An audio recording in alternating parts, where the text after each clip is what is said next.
To think that Native Americans don't season their food is crazy. It's because like we had a hand in making soul food in both Mexico and America.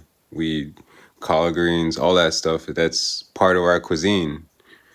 You know, soul food. Like on today's episode of Cultural Delusion, the Native Americans helped us make soul food.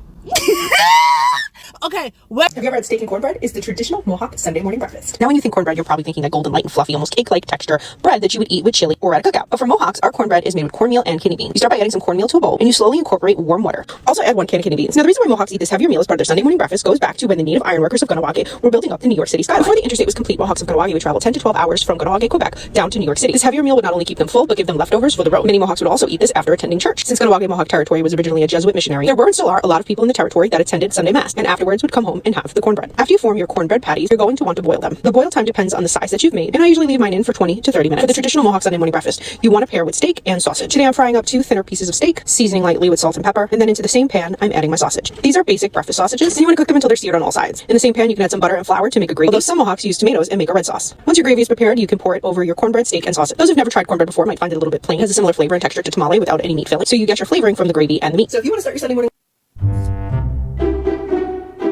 आज मैं आपको try करूंगा American soul food. American soul food पहले तो मैंने इसके बारे में कभी नहीं सुना। अमेरिका खाता तेला ही खाता लेकिन सोल फूड कभी खादो ना यार की हूं तो यो मेरे तो मुंह से पानी आ रहा है बहुत जबरदस्त अच्छा लग रहा है दिखने में। So everyone wants more proof. All we have to do is show them. It's not hard. Match the story to the people, not just what someone tells you. Everyone loves cornbread. Let's start there. Cornbread, indigenous people. Indigenous people made cornbread. That's what I know cornbread to look like. So I decided to look up Native American cuisine. 7 ways to experience Native American cuisine this Thanksgiving. Oh, the irony of that statement. Okay, so let's go through these really quickly. We have to match the people with the words. So, their cuisine, 3 Sisters succotash. I actually like succotash. I think I just had some succotash. Okay, they also have salmon on cedar steaks. We have to match the people with the story. Wajapi, I don't know what that is. Pemmican, that's some more there. It's game, wild game. Their bread, cornbread, fry bread. Native Americans have cornbread, but their cornbread is called fry bread. They fry it or they boil it, okay? Fry it or boil, that's it. Oh, poya, they also have poya. Then they have tamales. Mexico, this is where you get your recipe from. Now let's look back at that Google definition. Seeing something like this would throw you off because it says Native Americans. So you would automatically reference the pale faces you see today. Let's take a closer look on how Native Americans make their cornbread. Remember, no water. It looks like the 2 cups was a little too much. If you take a look, it looks doughy, so I just slowly added it to this bowl. Now we're going to add the corn oil into the pan. Take it out. And then just spread a little bit. Roll that into a nice ball like this one right here. This one has been touched with grease, and then we just set it right here. That was the Apache, the Cherokee, and the Mohawk. Their technique is completely different than foundational Black Americans. Let's take a look back at this Google definition for cornbread. Native American and indigenous people are 2 different sets of people. Let's take a look at how the indigenous do their thing. Kiki wit, I bet your jaw drop if you ever see me, bitch. I'm her. She. The bass.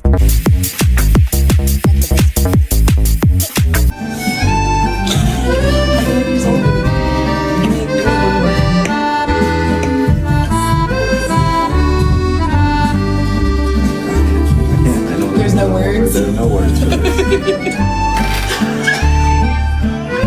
Brits refuse to accept that Black Americans are not immigrants. That's why when she said, oh, we have our own version of soul food too, she went off and listed a bunch of African and predominantly Black countries. Because soul food to them, they've decided it means food that Black people eat, completely stripping it of its history. They feel to give Black Americans ownership over the cuisine that they created would be like exalting them in some way. Like it's a competition. I don't know. Growth was It's what they pioneer. It's food for the soul. This is Unwritten Truths, how Koreans learned to fry chicken from African Americans. And today, we're talking about something deeper than just food. This is about how Black culture quietly and powerfully influenced the world. Let's talk about Korean fried chicken. Crispy, golden, glazed in spice, a global phenomenon. But where did it really come from? During the Korean War in the 1950s, tens of thousands of Black American soldiers were deployed overseas, and they didn't just bring boots and uniforms, they brought the South with them. Fried chicken, collard greens, cornbread, soul food, and it didn't go unnoticed. Korean locals, curious and hungry, watched Black soldiers prepare chicken like they'd never seen before. Seasoned, fried in deep iron pots, crispy on the outside, tender on the inside, real Southern cooking. And so they learned, they adapted, added their own flavor, double fried it, glazed it, and eventually turned it into a national treasure. Today, you guys, I got some soul food for the very first time. Look at it. And I've been trying to book an Uber to take me home, but the Uber is not coming. I can't wait.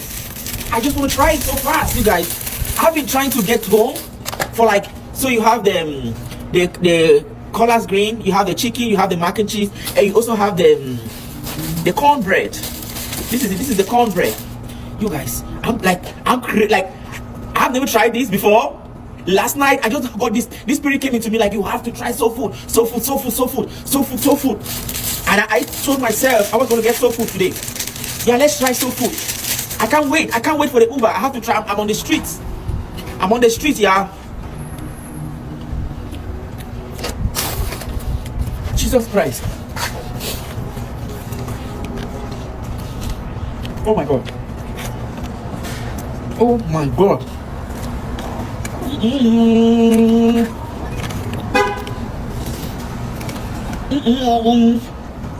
Yeah.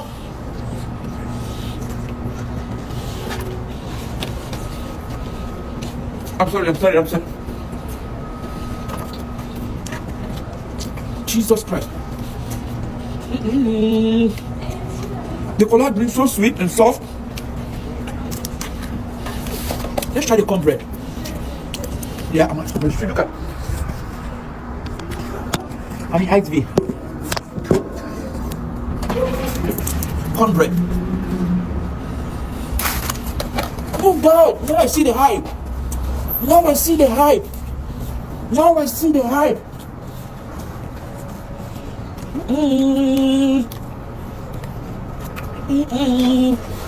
Okay.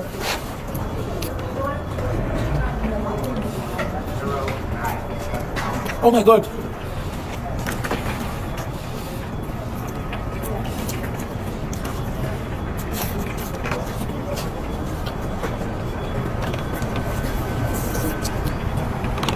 Oh my God. I swear to God.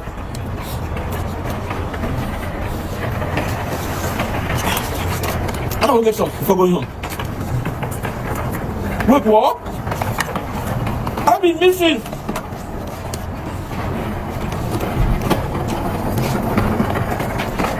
Sorry. This is banger.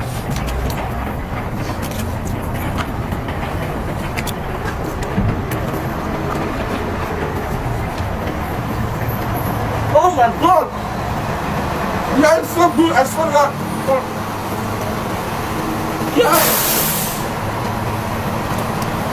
Mac and cheese is finished. My mac is finished.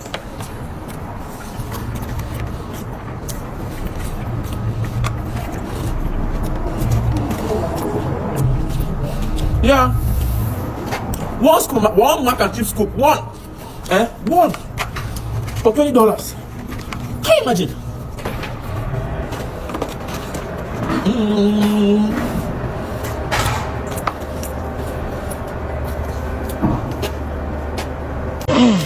Dumplings, deep fried catfish, macaroni and cheese, and sweet cornbread. The kind Big Mama used to make look like pound cake so his kids would eat it. I just wanted the good old feelings back too. And so did Big Mama.